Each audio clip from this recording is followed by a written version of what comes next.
Maligayang pagbisita at pagbabalik po sa ating munting channel. Narito na po, ang bago nating istorya, na pinamagatang Ang Tore ng Panaginip. Si Sheila ay nagising na pawis sa gitna ng gabi. Ang panaginip na iyon, paulit-ulit, hindi siya nilulubayan. Sa panaginip, naroon siya sa harap ng isang napakataas na tore na tila umaabot sa ulap. Sa paligid nito ay isang malawak na disyerto, at sa kabila ng katahimikan nito, nararamdaman niyang may nag-aabang sa kanya sa itaas. Ngunit sa tuwing susubukan niyang umakyat, tila may humihila sa kanya pababa, anino, sigaw, o minsan ay sariling takot. Paulit-ulit siyang nahuhulog, at paulit-ulit din siyang nagigising sa parehong eksena. Habang umiinom siya ng tubig mula sa baso, sa tabi ng kama, napatingin siya sa litrato ng kanyang kasintahan, si Ethan, at ng kanyang pinsan, na si Lara. Dalawang tao na mahalaga sa kanyang buhay, ngunit parehong nasawi sa isang aksidente 3 taon na ang nakalipas. Hanggang kailan ako hahabulin ng bangungot na ito? Tanong niya sa sarili. Hindi niya maalis ang bigat sa kanyang dibdib. Ang bawat araw ay tila paulit-ulit din, gaya ng panaginip, pare-parehong pagsisisi, at hindi mamatay-matay na alaala ng trahedya. Nagpasya si Sheila na makipagkita sa kanyang mga kaibigan, upang saglit na makalimot. Si Sandra at Paulo, matalik niyang mga kaibigan, ang nag-alok sa kanya ng ideya, isang camping sa kabundukan. Makakabuti ito sa'yo, Sheila, sabi ni Sandra habang umiinom ng kape sa kanilang paboritong lugar. Baka kailangan mo lang ng sariwang hangin. Wala namang mawawala kung susubukan mo. Si Paulo naman ay nagbiro. Malay mo, doon sa bundok, may mahanap ka na kung ano, o kaya boyfriend. Pwede rin. Tumawa si Sheila pero sa loob-loob niya, gusto niyang subukan. Pagkalipas ng ilang araw, nag-empake siya at sumama sa biyahe kasama sina Sandra, Paulo, at 2 pang kaibigan, sina Greg at Lila. Hindi nila alam na ang biyahe palayo ay magdadala sa kanila sa isang lugar na hindi na nila makakalimutan. Habang binabagtas nila ang mapanganib na zigzag na kalsada patungo sa kabundukan, biglang sumama ang panahon. Bumagsak ang malakas na ulan, at halos hindi na nila makita ang kalsada sa harap. Dahan-dahan lang, Greg. Sigaw ni Sandra mula sa likuran habang nagmamaneho ang kaibigan. Madulas na ang kalsada. Ngunit sa isang iglap, bumigay ang lupa sa gilid ng bangin, at nadulas ang sasakyan sa isang malalim na hukay. Isang malakas na dagandong, at bigla silang nawalan ng malay. Nagising si Sheila sa mainit na buhangin. Walang ulan, walang bundok, nasa isang malawak na disyerto siya. Nilibot niya ang tingin, ngunit hindi niya makita ang mga kaibigan. Tanging ang tore lang na nasa harapan niya, kagaya ng nasa kanyang panaginip. Hindi ito totoo, bulong niya. Ngunit nang hawakan niya ang buhangin, ramdam niya ang init nito sa kanyang palad. Isang estranghero ang lumapit sa kanya, isang matandang babae na may dala-dalang baston. Huwag kang umakyat, babala ng matanda.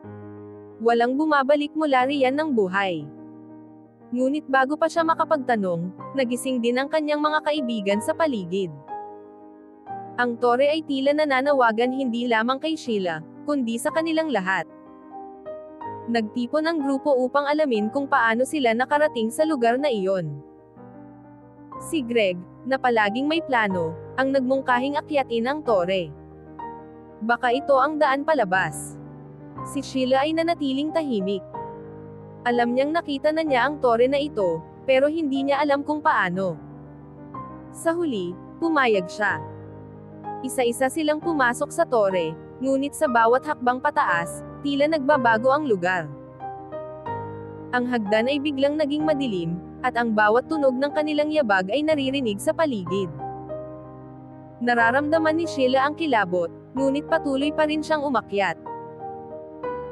Sa unang palapag, tumambad sa kanila ang isang kakaibang tanawin, ang kalsadang pinagmulan ng kanilang aksidente, paulit-ulit na nangyayari sa harap ng kanilang mga mata. Ngunit hindi na sila nakagalaw. Sa likod nila, naramdaman nila ang anino ng tore, nagbabantay, at nagmamasid. Habang tinitingnan nila ang tanawin sa unang palapag, biglang tumigil ang oras. Ang eksena ng aksidente ay naulit, ang sasakyan nilang nahuhulog sa bangin, ang pagtilapon nila, ang nakabibinging katahimikan, pagkatapos. Ngunit kakaiba ang pakiramdam ni Sheila. Bakit parang totoo ito?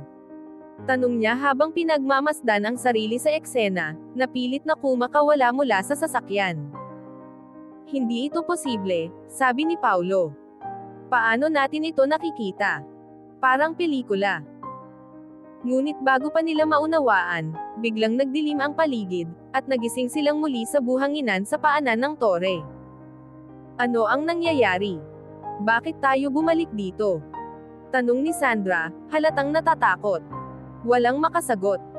Sa ikalawang pagkakataon, napilitang umakyat muli ang grupo sa tore. Sa bawat hakbang, ramdam nila ang bigat ng hindi maipaliwanag na presensya.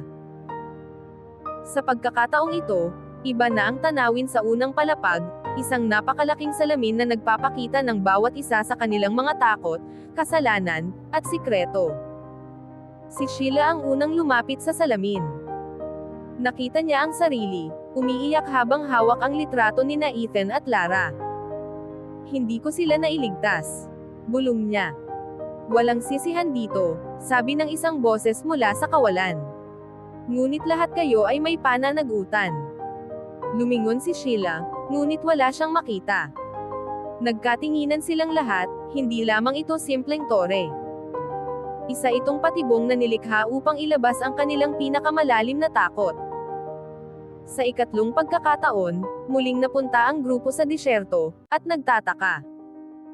Ngunit sa pagkakataong ito, hindi na nagtanong si Sheila. Ramdam niya na hindi sila makakaalis sa tore hanggat hindi nila nalulutas ang hiwagang napapaloob dito. Kung patuloy tayong bumabalik, ibig sabihin, kailangan na may gawin tayo, sabi niya. Hindi lang ito tungkol sa pagtakas. Ang bawat isa ay nagbigay ng sarili nilang ideya. Ngunit habang tumatagal, napapansin nilang nagsisimulang mag-iba-iba ang palapag. Si Paulo, na dati ay mahinahon, ngayon ay nababaliw na sa paulit-ulit na pagkamatay sa aksidente. Si Sandra ay tahimik na umiiyak, pilit na itinatago ang nararamdaman. Sheila, may kinalaman ito sa'yo, sabi ni Greg. Ikaw ang nakakaalam ng tore. Ano ang itinatago mo? Sa kanilang ikatlong pag-akyat, napansin nilang may kakaibang pagbabago sa tore. Ang unang palapag ay mas maliwanag na ngayon, ngunit sa halip na ang salamin, nakita nila ang mga larawan ng kanilang mga nakaraan. Si Sheila ay nanatili sa gitna, nakatitig sa isang litrato ng araw ng aksidente. Ethan. Lara. Bulong niya. Bakit nandito pa rin kayo? Hindi nila tinigilan ang pagtawag sa'yo, sabi ng parehong boses na narinig niya kanina. Ngunit ikaw ang kailangang magdesisyon, iiwanan mo ba sila, o dadalhin mo sila? Nabaling ang tingin ng lahat kay Sheila. Ramdam nilang siya ang susi sa kalayaan nila mula sa lugar na iyon. Ngunit paano? Wala siyang sagot.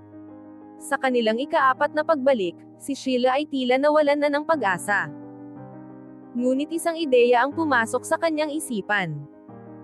Kung ito ay tungkol sa pagkilala sa sarili, kailangan nating magbago sa loob ng tore, sabi niya. Hindi lang ito tungkol sa pagtakas, ito ay tungkol sa pagbitaw. Sa kanilang muling pag-akyat, hinayaan nilang gabayan sila ng kanilang mga alaala. Isa-isa, kinaharap nila ang kanilang mga takot.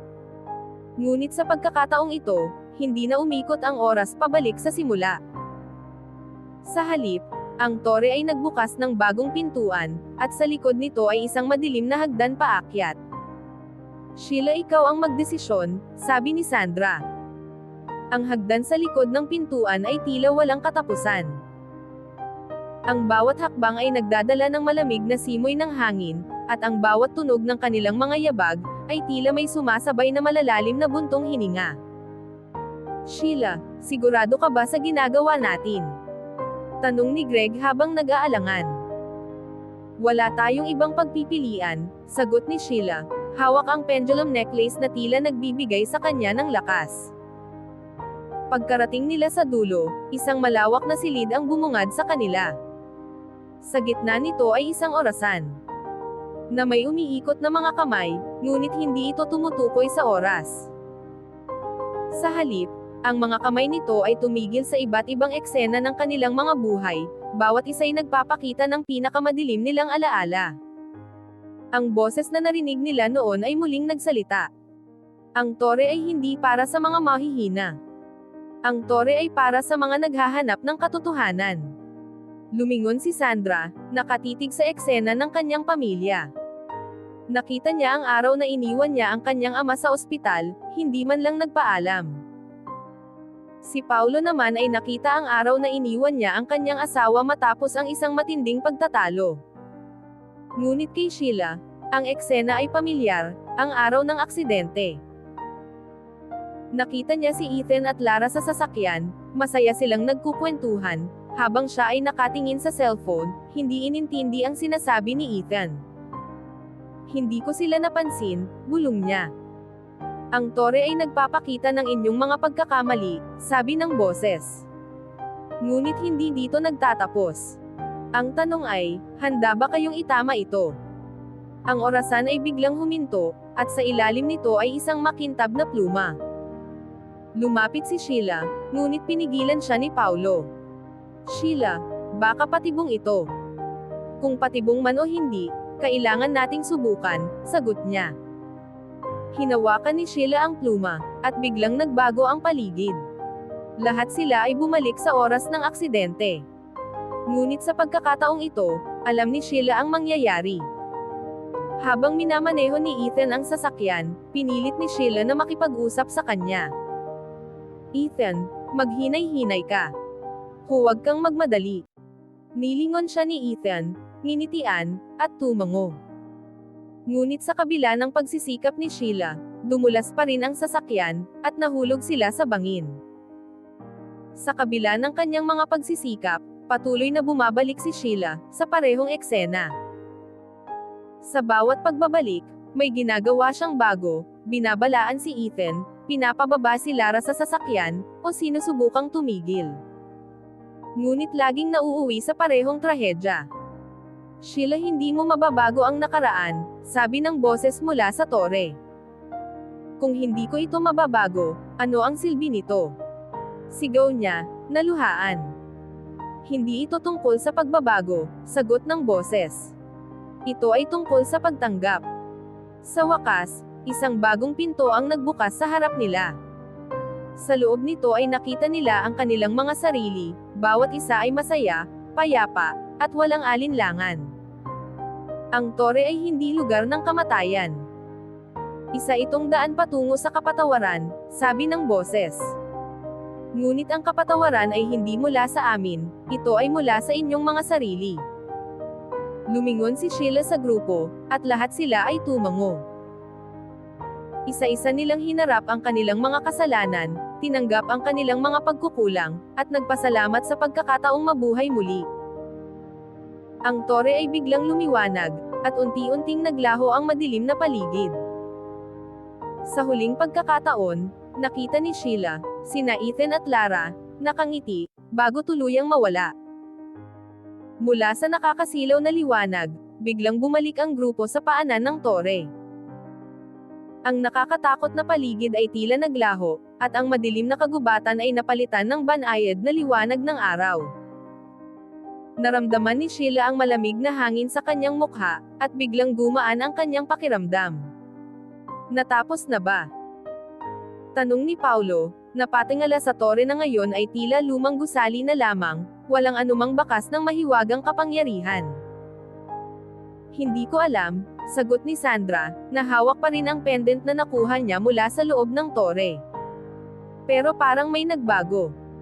Si Sheila ay tahimik lamang, nakatingin sa paligid, ngunit ang kanyang puso ay puno ng damdaming hindi niya maipaliwanag.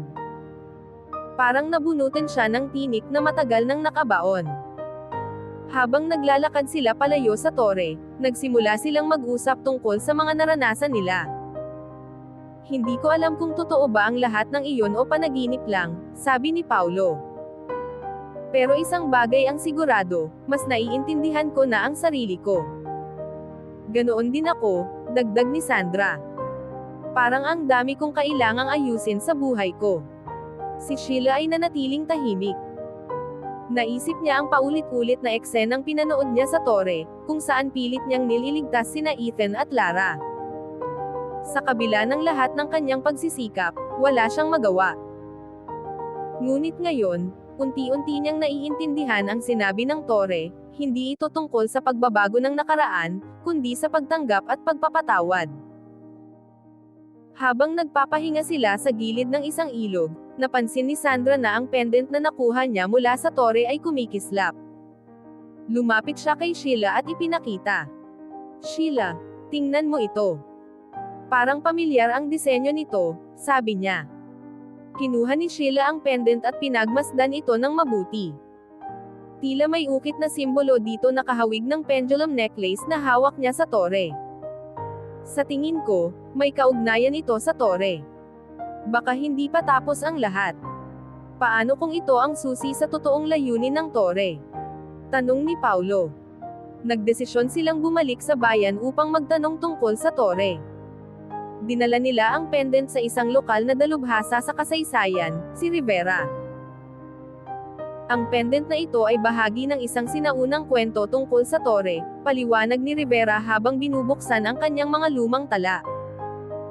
Sinasabi na ang tore ay hindi lamang lugar ng kapatawaran, kundi isang daan din patungo sa iba't ibang posibilidad ng buhay. Ang mga simbolo sa pendant ay bahagi ng isang mahiwagang susi, na maaaring magbukas ng higit pang lihim. Ngunit paano namin malalaman kung ano ang mga lihim na iyon? Tanong ni Sheila. Ang susi ay hindi pisikal, sagot ni Rivera. Ito ay nasa inyo, ang inyong mga desisyon, ang inyong tapang, at ang inyong pananampalataya. Habang naglalakad pa uwi, napag-usapan ng grupo ang kanilang mga natutunan. Hindi ko pa rin lubos maintindihan ang lahat, pero parang may misyon tayong kailangang tapusin, sabi ni Sandra. Kung may natutunan ako, iyon ay ang hindi na tumakas sa mga hamon ng buhay, sagot ni Paulo. At kung kailangan nating bumalik sa tore, gagawin ko. Si Sheila ay tahimik pa rin, ngunit sa loob niya ay isang bagong damdamin ng determinasyon. Kinabukasan, habang naglalakad si Sheila pauwi mula sa pamilihan, naramdaman niya ang isang kakaibang hangin na tila umaabot sa kanyang kalooban. Napahinto siya at napatingala sa langit, pakiramdam niya ay may tumatawag sa kanya. Sheila, okay ka lang? Tanong ni Sandra nang makita siyang nakatulala. Parang tinatawag ako ng tore, mahinang sagot ni Sheila. Tinatawag ka? Tanong ni Paulo na ngayon ay nag-aalala. Baka napapraning ka lang dahil sa lahat ng nangyari. Ngunit hindi mapigilan ni Sheila ang pakiramdam, na may kailangan siyang gawin. Ang liwanag ng pendant na iniabot ni Sandra sa kanya, ay tila lumalakas, at sa kaloob-looban niya, alam niyang dapat silang bumalik sa tore. Nagdesisyon ang grupo na bumalik sa kagubatan kinabukasan. Ang tore ay muling nagpakita sa kanilang paningin, ngunit ngayong gabi, tila mas malamig at mas mahiwaga ang hangin sa paligid nito. Ito na naman, bulong ni Sandra habang mahigpit na hawak ang pendant. Nang pumasok sila sa tore, isang bagong hagdan ang nagpakita sa kanila. Paakyat ito sa mas mataas na bahagi ng tore na hindi nila nakita noong una. Hindi natin nakita ito dati, sabi ni Paulo, na nagtataka. Baka ito na ang susi sa lahat ng mga tanong natin, sagot ni Sheila, na puno ng determinasyon.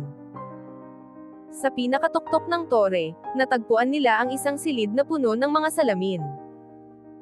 Bawat salamin ay nagpapakita ng mga bahagi ng kanilang buhay na tila paulit-ulit. Sheila, tingnan mo ito, sabi ni Sandra, habang nakatingin sa isang salamin, na nagpapakita ng isang eksena, mula sa pagkabata ni Sheila, ang araw na iniwan ng kanyang ina, ang kanilang pamilya. Nandito ang mga alaala natin, sabi ni Paulo, habang pinagmamasdan ang isang salamin, na nagpapakita ng araw na muntik siyang masagasaan. Ngunit bakit? Tanong ni Sheila na nagtataka. Biglang nagliwanag ang pendant sa kanyang kamay, at ang mga salamin ay nagkalamat, na parang may gusto itong ipakita. Mula sa mga nabasag na salamin, lumitaw ang isang hologram ng isang babae na nakasuot ng antigong damit. Kayong mga pumasa sa unang pagsubok ay narito upang malaman ang totoo, sabi ng babae. Ang tore ay hindi lamang isang daan sa pagtanggap at pagpapatawad. Ito rin ay susi upang maintindihan ang kahalagahan ng inyong mga desisyon sa buhay. Desisyon? Tanong ni Sandra.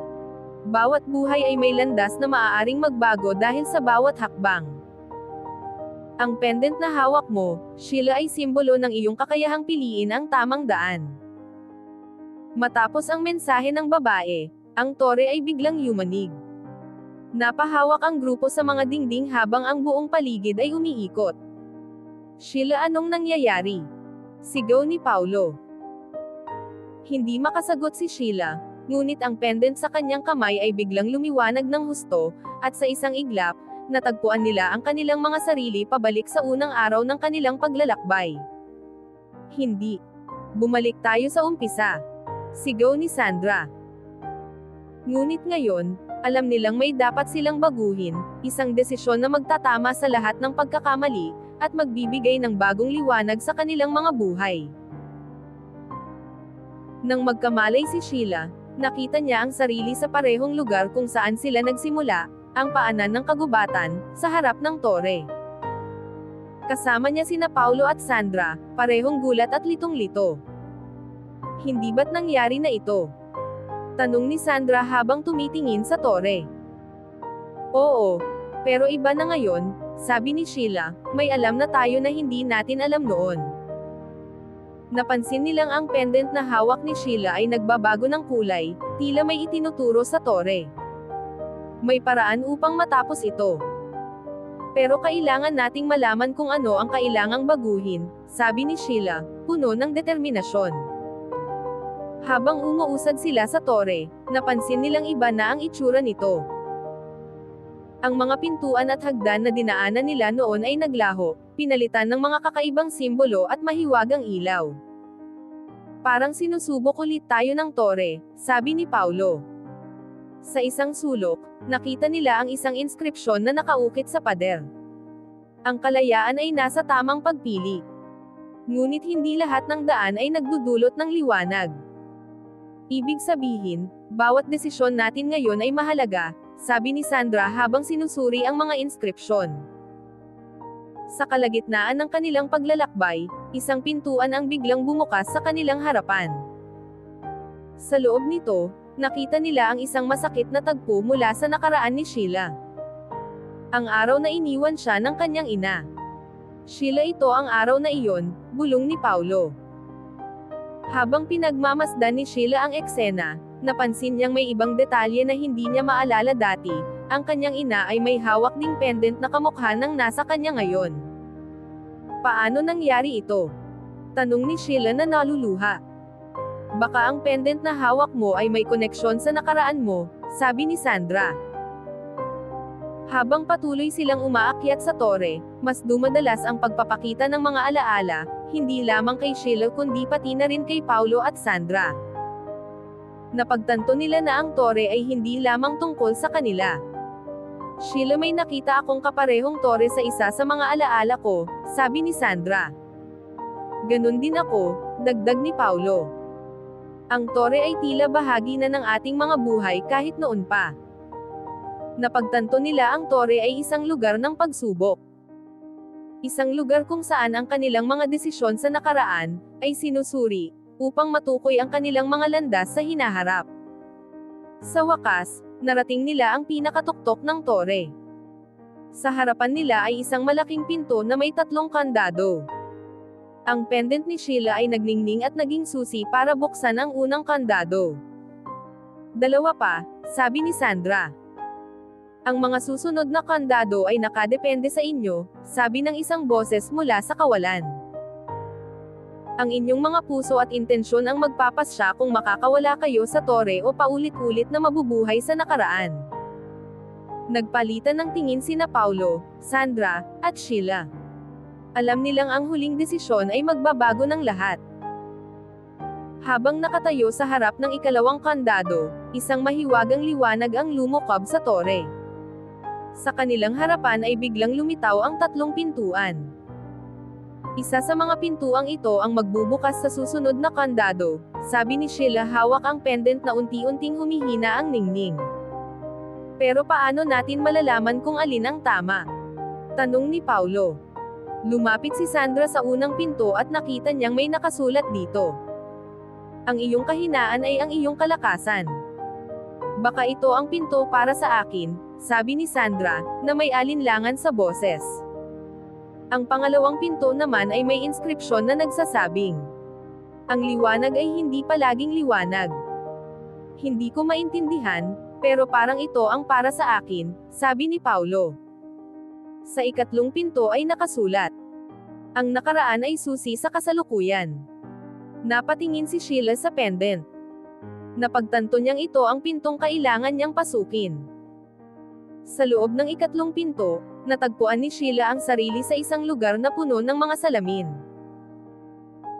Bawat salamin ay nagpapakita ng iba't ibang yugto ng kanyang buhay, ang masayang mga araw noong kasama pa niya ang kanyang ina, ang mga oras ng kalungkutan matapos siyang iwan, at ang paulit-ulit na pagkamatay sa tore. Hindi ko kaya, bulong ni Sheila habang bumagsak. Ngunit biglang lumiwanag ang pendant, at isang boses ang narinig niya. Ang sakit ng nakaraan ay hindi dapat maging tanikala. Ito ang magpapalaya sa iyo.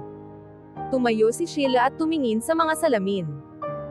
Isa-isa niyang hinawakan ang mga ito, at unti-unting naglaho ang kanyang takot. Habang si Sheila ay nakaharap sa kanyang pagsubok, sina Paulo at Sandra naman ay nasa loob ng kani-kanilang pintuan. Si Sandra ay napunta sa isang madilim na lugar, kung saan naririnig niya ang mga tinig na sinasabing, hindi siya sapat, na palagi siyang umaasa sa iba para mabuhay. Ngunit natutunan niyang tanggapin ang kanyang mga kahinaan, at gamitin ang mga ito bilang lakas. Samantala, si Paulo ay nasa isang lugar na puno ng liwanag, ngunit ang bawat hakbang niya ay nagdadala ng kadiliman. Nalaman niyang hindi lahat ng nakikita ay totoo, at kailangang gamitin ang kanyang puso para sa tamang desisyon. Matapos malampasan ang kani-kanilang mga pagsubok, nagbalik sina Paulo, Sandra, at Sheila sa pinto ng tore. Ang ikalawang kandado ay biglang nabuksan. Nagawa natin, sabi ni Sandra, na may ngiti sa kanyang mukha. Ngunit ang boses ay muling nagsalita. Ang ikatlong kandado ay hindi maaaring buksan ng mag-isa. Kailangan ninyong magkaisa upang magtagumpay. Sa harap ng huling kandado, muling umilo ang pendant ni Sheila. Napagtanto niyang ito ang susi para buksan ang pinto, ngunit kailangan ang tulong ni Paulo at Sandra. Kung mabubuksan natin ito, baka matapos na ang lahat, sabi ni Paulo. Pero paano kung mali tayo? Baka maulit na naman, sabi ni Sandra, puno ng takot. Hinawakan ni Sheila ang kanilang mga kamay. Walang mali kung magkakasama tayong haharapin ito. Sabay-sabay nilang hinawakan ang kandado. Sa sandaling iyon, isang malakas na liwanag ang lumukob sa tore. Sa pagbukas ng huling kandado, isang malakas na hangin ang bumalot sa tore. Nagsimula itong manginig, at tila ang bawat bahagi ng gusali ay unti-unting nagbabago. Sa halip na bumagsak, ang tore ay naglaho, at ang tatlo ay napunta sa isang malawak na damuhan sa ilalim ng isang maliwanag na langit. Nasaan tayo? Tanong ni Paulo, habang tumitingin sa paligid. Hawak pa rin natin ang pendant, sabi ni Sandra, itinaas ang mahiwagang susi na nagliliwanag pa rin. Isang anino ang lumitaw mula sa di kalayuan. Ito ang matandang tagapag-alaga ng tore, ngunit ngayon ay may maaliwalas na mukha at mas malinaw na anyo. Natapos ninyo ang sumpa ng tore, sabi ng matanda. Ngunit hindi pa tapos ang inyong misyon. Ibinunyag ng matanda ang lihim ng tore, Ito ay itinayo upang bantayan ang mahiwagang pendant, at ang kapangyarihang dala nito. Ang pendant ay hindi lamang susi sa tore, kundi susi rin sa ibang dimensyon, na maaaring magdala ng kapahamakan kung magagamit ng maling kamay. Ngunit bakit kami ang napili? Tanong ni Sheila, habang hawak ang pendant. Dahil ang pendant ay tumutugon lamang sa mga may dalisay na layunin. Ang tatlo sa inyo ay pinagtagpo ng tadhana upang tiyaking mananatili itong ligtas, paliwanag ng matanda. Ang masaya nilang sandali ay naputol nang biglang dumilim ang paligid. Lumitaw ang isang malaki at nakakatakot na figura, isang nilalang na mukhang pinagsamang anino at apoy. Ang pendant ay akin. Sigaw ng nilalang. Ang tatlo ay muling nagsama-sama upang harapin ang nilalang. Sa tulong ng pendant, natutunan nilang gamitin ang kanilang lakas at koneksyon bilang magkakaibigan upang labanan ang halimaw. Sa gitna ng laban, napagtanto ni Sheila na ang pendant ay sumisipsip ng enerhiya mula sa kanya. Alam niyang kailangang gamitin ang natitirang lakas ng pendant upang tuluyang talunin ang halimaw. Huwag mong gawin. Sigaw ni Sandra, ngunit huli na. Itinaas ni Sheila ang pendant, at isang napakalakas na liwanag ang bumalot sa paligid. Ang halimaw ay naglaho, ngunit si Sheila ay nawalan ng malay. Nang magising si Sheila, nasa tabi niya sina Paulo at Sandra. Napagtanto nilang ang pendant ay naubos ang enerhiya at nawala na ang kapangyarihan nito. Hindi na ito magagamit pa ng kahit sino, sabi ni Sheila, habang hawak ang pendant na ngayon ay isa na lamang simpleng palawit. Ang mahalaga, ligtas na ang mundo mula sa kapahamakan, sabi ni Paulo. Nagpasya silang magpatuloy sa kanilang buhay, ngunit may bagong pananaw, ang pananagutan at halaga ng pagkakaibigan. Hanggang dito na lamang po, at maraming salamat sa pakikinig. Maari po bang humingi ng subscribe, bilang pagsuporta sa ating munting channel? Hanggang sa susunod po muli. Stay safe and God bless.